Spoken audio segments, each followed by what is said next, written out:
Selamat datang teman-teman semua. Pembelajaran kita pada hari ini adalah terkait tentang review latihan kelas online. Mari sama-sama kita dengarkan dengan baik review berikut ini.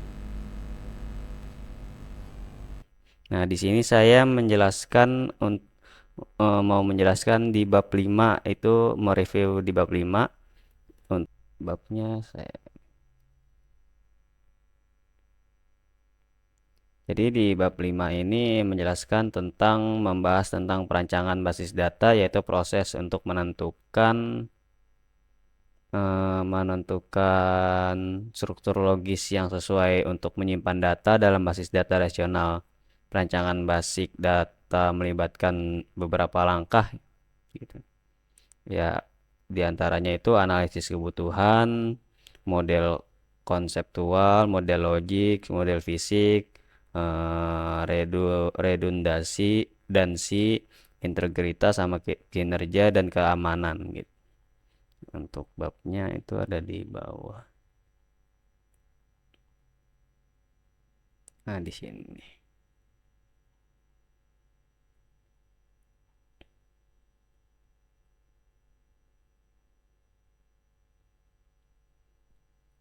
Nah, bab 4 nih.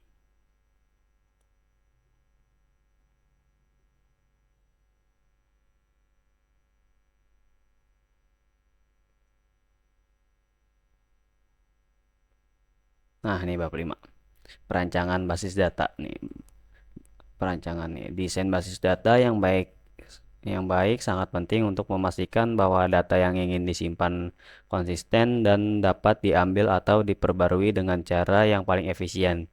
Masalah desain basis data berkaitan dengan pemasangan sepotong dua tertentu dalam organisasi logis yang sesuai beberapa faktor perlu ditimbangkan secara proses. Beberapa di antaranya adalah eh, banyak berapa banyak tabel yang harus dimiliki, banyak mereka harus saling terkait, berapa banyak kolom yang harus dimiliki setiap tabel, kolom mana yang harus menjadi kolom kunci, kendala apa yang harus dimiliki.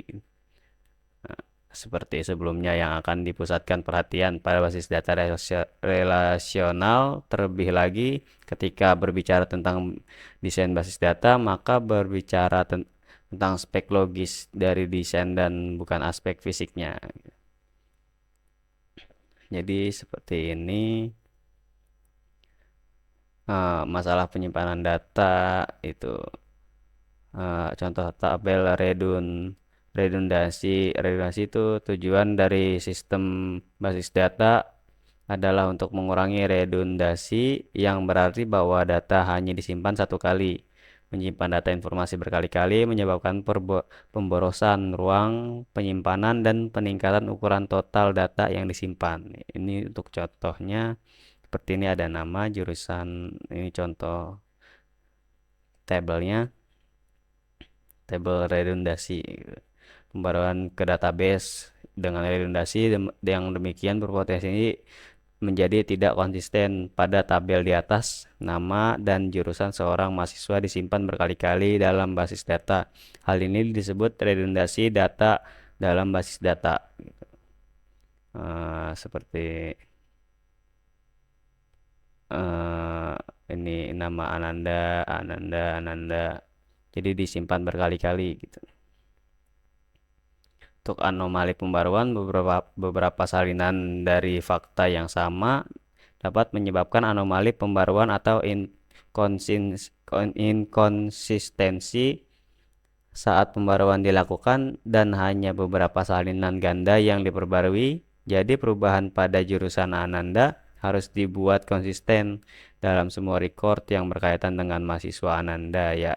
Jika satu dari tiga record tidak berubah, maka akan ada ketidakkonsistenan dalam data gitu.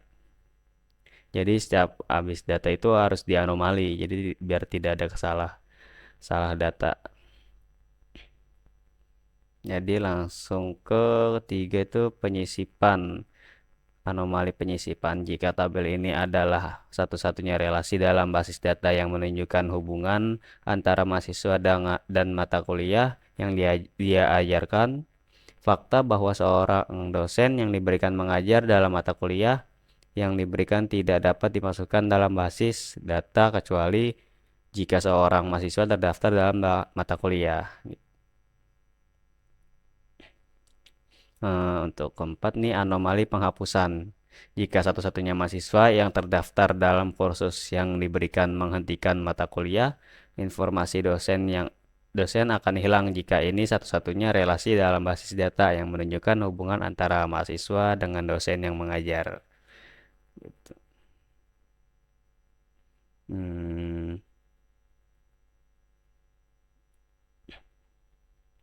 Udah sih, jadi itu aja yang saya review untuk kayak seperti analisis kebutuhan, itu mengumpulkan dan menganalisis informasi tentang data yang dibutuhkan oleh pengguna dan aplikasi. Untuk model konseptual itu membuat model data yang abstrak dan independen dari DBMS tertentu seperti model ER. Model logis itu mengubah model konseptual menjadi model data yang sesuai dengan DBMS yang dipilih seperti model relasional. Habis itu model fisik. Model fisik menentukan aspek teknis dan implementasi dari model logis seperti indeks, partisi, dan penyimpanan. Perancangan basis data yang harus memperhatikan beberapa faktor seperti redundasi yang tadi ini, pengulangan data yang tidak perlu yang dapat menyebabkan inkonsistensi dan pemborosan ruang. Jadi biar nggak kemakan banyak data yang nggak perlu gitu. Nah, untuk integritas juga kan ada. Integritas ini konsistensi dan validitas data yang harus dipertahankan oleh basis data. Untuk jadi seperti itu. Untuk kinerjanya itu efisiensi dan kecepatan akses dan manipulasi data yang harus dioptimalkan oleh basis data. Untuk keamanannya itu perlindungan data dari akses yang tidak sah atau tidak berwenang yang harus dijamin oleh basis data. Demikianlah review latihan kelas online. Sekian dan terima kasih banyak untuk teman-teman semua.